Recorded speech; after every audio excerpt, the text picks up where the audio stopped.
Hi everyone. I decided to make beef stroganoff today, and I've got it cooking back on my stove because I want to make it a little thick.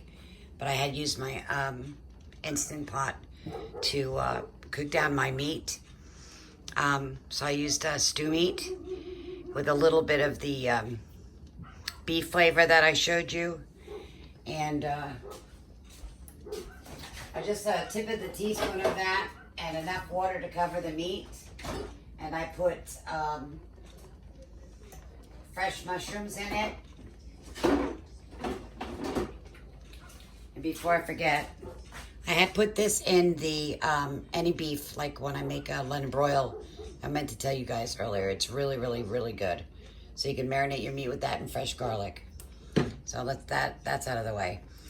So I used a teaspoon, not even, a half of a teaspoon of the bouillon, the beef bouillon, and covered my meat, cut my meat, rinsed it off, put it in my Instant Pot. I boiled it, I pressure cooked it for 1 hour with my cleaned and cut mushrooms.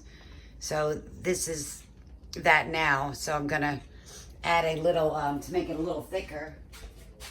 So give me a second.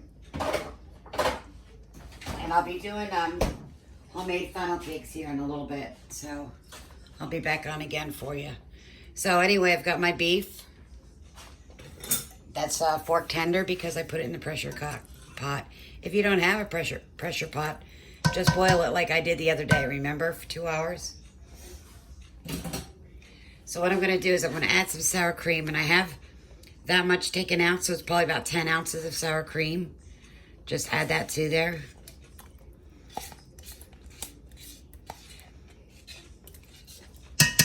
Make sure the date is good on your sour cream. You don't want to ruin that beef.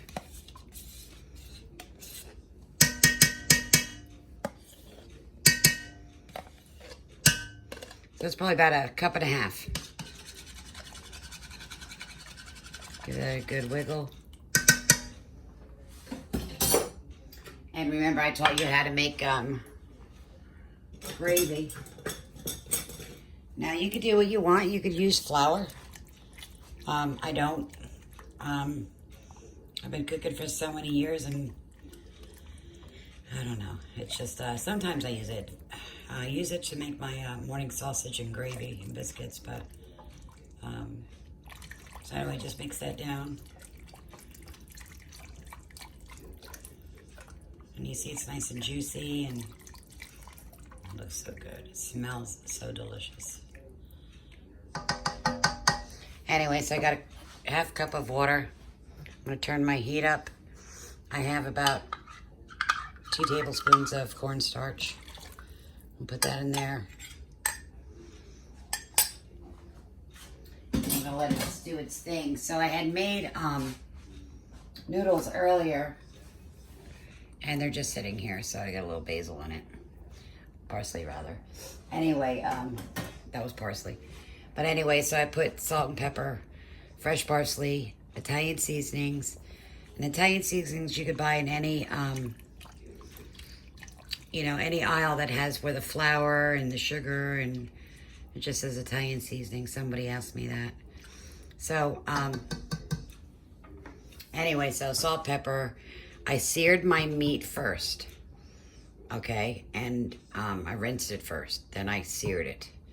And then and a little bit of olive oil and a little bit of garlic, salt and pepper, Italian seasoning, and fresh parsley. I add a little bit of red pepper, just to hit it up a notch. And then, again, I seared it. Then I put it all in a crock pot, and I pressure cooked that for 1 hour, and now it's in here.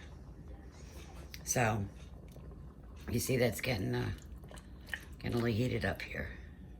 And if you feel like you've always, like say you made your gravy too thick, just add a little more water and whisk it pretty quick, it'll be fine.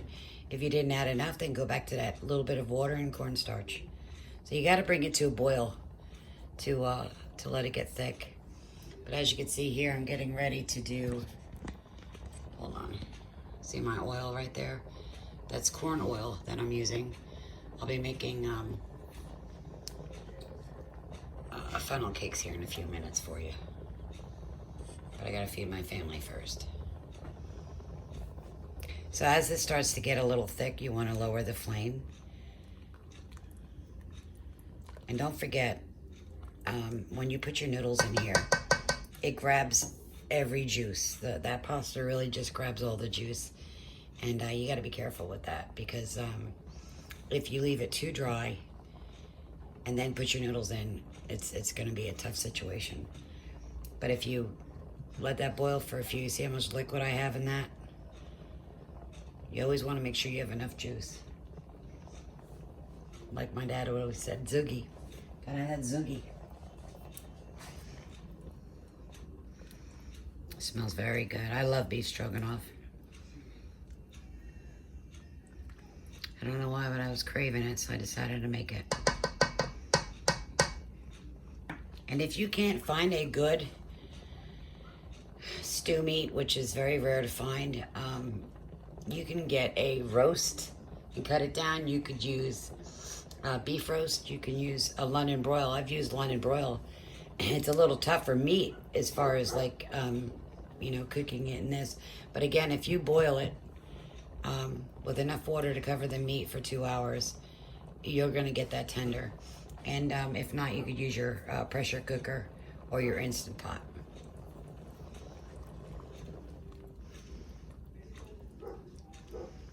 I want it a little more thicker.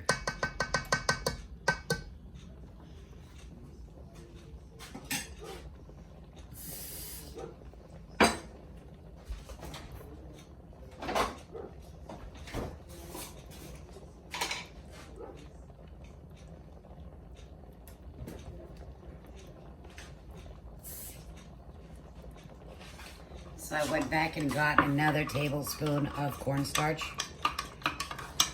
and a little bit of water, maybe like to here. Pour that in.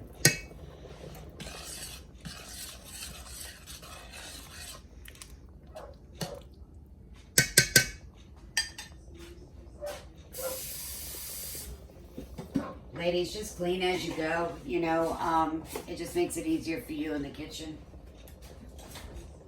And if you got your spouse, boyfriend, let them help you. If you're putting out a decent meal like this, everybody should help you. That's how I look at it.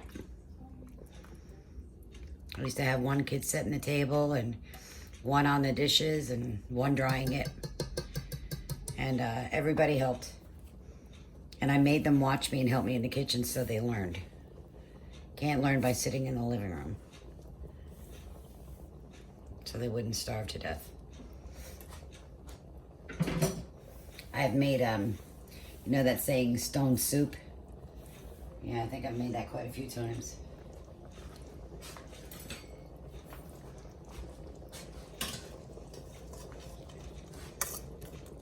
So I got the noodles and I cooked them earlier.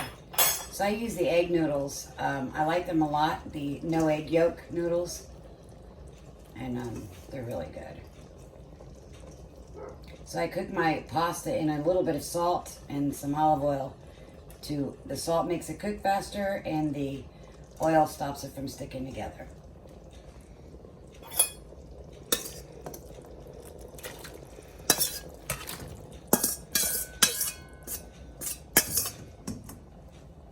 So remember I told you earlier that I had stewed my meat? This is still gonna cook a little bit, not long, maybe about 10 minutes. But remember I told you that I use this pot to sear my meat.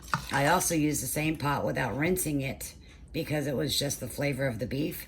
I poured water in it and I cooked my noodles. So this way you don't have to wash, clean, unless you're now cross-contaminating, but you're not because it's going in the same pot. It's gonna get nice and thick. Got those mushrooms right there. Does that look yummy? And that meat is fork tender. So always, if you're gonna boil your meat, make sure you got a beef stock with it. See how tender that is? Just make sure that you Always keep the meat covered with water. If not, you're going to burn the pot and ruin your meat. All right, guys, we're going to eat, and then I'll be back with funnel cakes. Thank you.